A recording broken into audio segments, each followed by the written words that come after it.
आशीष पांडे के फोन से सीबीआई को ऐसा क्या मिला है जिसके बाद एक बंद लिफाफे में उन सभी सबूतों को कोर्ट में पेश कर दिया गया, जिसके बाद आशीष पांडे को 3 दिन की रिमांड मिली और अब 7 अक्टूबर को जो है दोबारा कोर्ट में सुनवाई होनी है।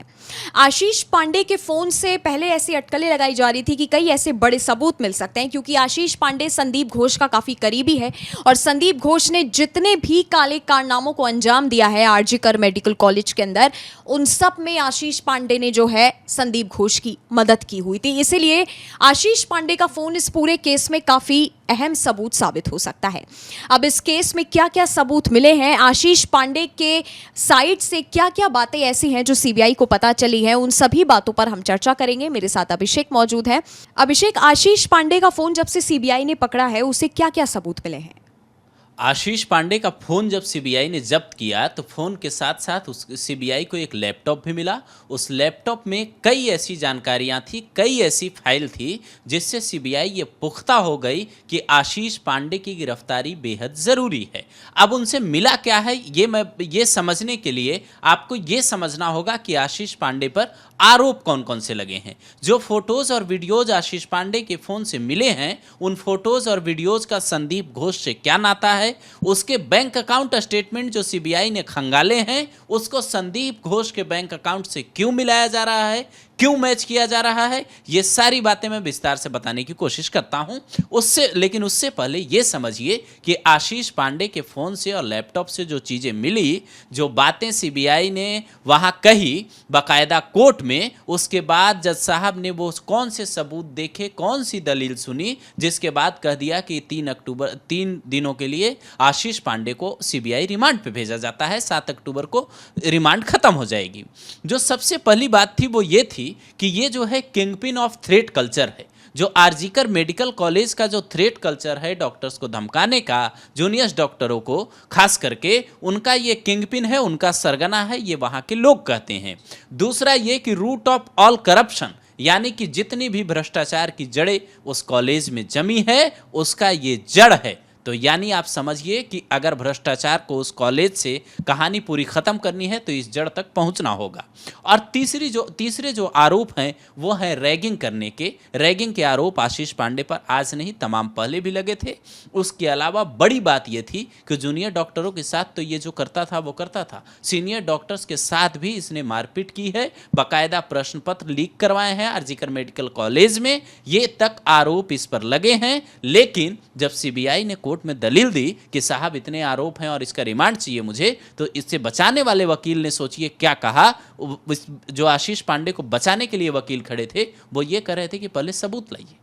अब सोचिए वो सीबीआई उस जगह पे सबूत कहां से लाती। उसने कुछ ऐसी दलीलें दी जिसके बाद जज साहब ने रिमांड मंजूर कर ली और पूछताछ में कई बड़ी बातें पता चली। बिल्कुल, हालांकि इसमें एक लाइन अभिषेक मैं ये भी ऐड करूंगी कि आशीष पांडे का फोन जब खंगाला गया, जब उसकी जांच की गई, तो ये भी पता चला, कुछ रिपोर्ट्स में ऐसी भी बातें कही गई कि उस दौरान घटना जब ये हुई थी 9 अगस्त को, जब वो डॉक्टर मिली थी, उस दौरान भी आशीष पांडे के फोन से कई ऐसे लोगों के नंबर मिले हैं जो उस दिन हॉस्पिटल में शामिल थे।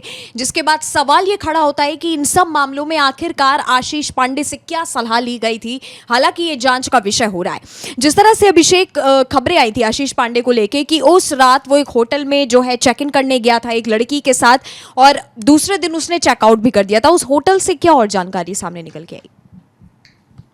आशीष पांडे की गिरफ्तारी जो है नंदिनी, वो होटल के जो दस्तावेज हैं उसके आधार पर ही हुई थी। शुरुआत में जो होटल के बाकायदा दस्तावेज जो रजिस्टर होते हैं, एंट्री रजिस्टर, वो सीबीआई ने मंगवाए थे अपने ऑफिस में। वो एंट्री रजिस्टर देखा, उस होटल के सीसीटीवी फुटेज खंगाले। जब पूरी पुष्टि हो गई, जब सीबीआई को ये लगा कि आशीष पांडे इस केस में शामिल हो सकता है और बाकायदा इस केस का सबसे बड़ा संदिग्ध है, तब सीबीआई ने इसे पूछताछ के लिए बुलाया और पूछताछ के लिए बुलाने के बाद इसकी गिरफ्तारी हो जाती है। लेकिन बड़ी बात ये थी कि आशीष पांडे की गिरफ्तारी के बाद जो टीएमसीपी के स्टेट प्रेसिडेंट हैं वहाँ के, त्रिनानकुर भट्टाचार्य नाम है उनका, वो ये कहते हैं कि हमारी पार्टी में तो हजारों ऐसे लोग हैं स्टूडेंट विंग में। अब आशीष पांडे ने जो किया है, आशीष पांडे कोई बड़े पोस्ट पे नहीं था और इस पर हम भी एक्शन लेंगे। मतलब आप समझिए कि अगर आरोपी पकड़ा जा रहा है तो पार्टी पल्ला झाड़ रही है, जो लोग उससे जुड़े हैं। अब आप सोचिए कि अगर ये किसी बड़े पोस्ट पर नहीं था, आशीष पांडे माना नहीं था बड़े पोस्ट पर, लेकिन ये इतने बड़े जो क्राइम चल रहा था, इतना बड़ा जो ऑर्गेनाइज्ड क्राइम कहिए आप, जो कॉलेज में चल रहा था, चाहे वो स्टूडेंट को धमकाना हो, रैगिंग हो, या फिर उनसे प्रश्न पत्र लीक वाले मामलों हो, क्वेश्चन पेपर लीक करने का, वो जो चल रहा था उसमें ये इतनी बड़ी भूमिका कैसे निभा रहा था। आपने जो कॉल डिटेल वाली बात कही, इसके फोन से ये पता चला है कि कुछ प्रभावशाली लोगों के संपर्क में ये था, और वो प्रभावशाली लोग कौन थे, इसकी जो नियुक्ति हुई थी हाउस स्टाफ के तौर पर, वो नियुक्ति तक अवैध बताई गई है और इसे लेकर सीबीआई को बड़ी जानकारी हाथ लगी।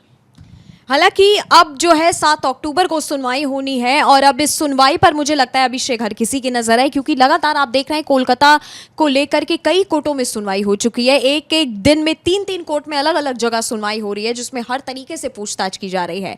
दर्जन भर से ज्यादा लोगों से पूछताछ हो गई है, लेकिन सबूत जो है, मैं कहूंगी 100% तक सबूत जो है सीबीआई के पास नहीं है, लेकिन जितने नाम निकल के आए हैं उनसे ही सीबीआई जो है लगातार पूछताछ कर रही है। हालांकि अभिषेक, अब कल की सुनवाई में ऐसा क्या हो सकता है, क्योंकि जिस तरह से बंद लिफाफे में सबूत लगातार कोर्ट को दिए गए हैं और जिस तरह से सुप्रीम कोर्ट भी कह चुका था कि जो सबूत हमारे पास आए हैं वो परेशान करने वाले हैं, उनको हम नहीं बता सकते हैं, और बीते दिनों जितनी भी घटनाएं बंगाल में हुई हैं, क्या सुनवाई में हो सकता है, क्या कोई असर होगा इन घटनाओं का? अब तक की जानकारी ये कहती है, आशीष पांडे के केस पे मैं बात करता हूँ सबसे पहले, उसके बाद अर्जीकर वाले पे आता हूँ। अब तक की जानकारी ये कहती है कि आशीष पांडे की जब पेशी अगली सुनवाई पे होगी 7 अक्टूबर को, तो 2 चीज़ें सीबीआई ज़रूर बताएगी। पहला, बैंक खाते के लेन देन, जिसके रिकॉर्ड सीबीआई को हाथ लगे हैं, वो संदीप घोष के खाते से उसको मैच क्यों कर रही है, मैं ये बात बताने वाला था।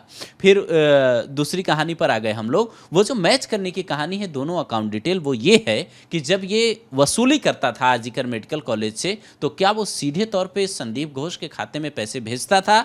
ये बात सीबीआई मैच करना चाहती है ताकि भ्रष्टाचार का जो मामला है वो सही तरीके से साबित हो सके। इसके अलावा जो दूसरी बड़ी बात है वो ये है कि संदीप, जो मतलब ये आशीष पांडे है, इसकी जो नियुक्ति हुई थी हाउस स्टाफ के तौर पर, वो नियुक्ति आसान नहीं होती। आप मेडिकल कॉलेज जितने भी सरकारी हैं उनमें आप हाउस स्टाफ की नियुक्ति की एक पूरी प्रक्रिया होती है और उसके तहत नियुक्ति किसी की भी आसानी से नहीं होती। लेकिन वहाँ के जूनियर और सीनियर डॉक्टर कई ये कहते हैं कि इसकी नियुक्ति बहुत ही आसानी से हुई थी और संदीप घोष का चूंकि ये करीबी था, सारे काले कामों में साथ देता था, इसीलिए इसको वहाँ पे हाउस स्टाफ के तौर पर रखा गया था। इसीलिए जब अगली सुनवाई होगी तो ये बात मुझे लगता है तीनों चीज़ें साफ हो जाएंगी कि इसको क्या क्या पावर मिला था। यहाँ तक कि एलुमिनाई के ऑफिसेस तक ये लॉक कर देता था। आप सोचिए, टीएमसी के एक पूर्व नेता हैं, वो तक इससे काफ़ी मतलब पीड़ित हैं समझिए। वो ये कहते हैं कि हमारा भी नाम बदनाम कर रहा था। अब आप समझिए कि आशीष पांडे कैसा आदमी था। हालांकि अब 7 अक्टूबर को जो सुनवाई होनी है उस पर सबकी नजर है, क्योंकि बीते दिनों जितनी सुनवाई हुई उसमें सीबीआई को भी फटकार लगी, क्योंकि वो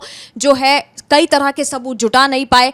और सबसे अहम बात जो है वो ये है कि उस सेमिनार हॉल का पूरे फुटेज में ऐसा क्या है जो हालांकि अभी तक वो बाहर नहीं आया है, लेकिन जिस तरह से सुप्रीम कोर्ट ने सीबीआई को लास्ट टाइम कहा था कि सबसे पहले आप उस डॉक्टर को न्याय दिलाने में ध्यान दीजिए, बाकी जितने भी केसेस निकल के आ रहे हैं, यानी ईडी के जहां जहां छापे पड़ रहे हैं, चाहे वो संदीप घोष हो गया या फिर चाहे वो अभिजीत मंडल हो गया या फिर सुदीप्तो रॉय हो गया या फिर आशीष पांडे हो गया, इन सबको हम बाद में देखेंगे। सबसे पहले उस डॉक्टर के आरोपी को आप ढूंढ के लाइए। तो आप 7 अक्टूबर की सुनवाई में क्या होता है ये देखने वाली बात होगी। आपका अगर हमसे कोई सवाल है तो वो आप हमें नीचे कमेंट सेक्शन में कमेंट करके बता सकते हैं।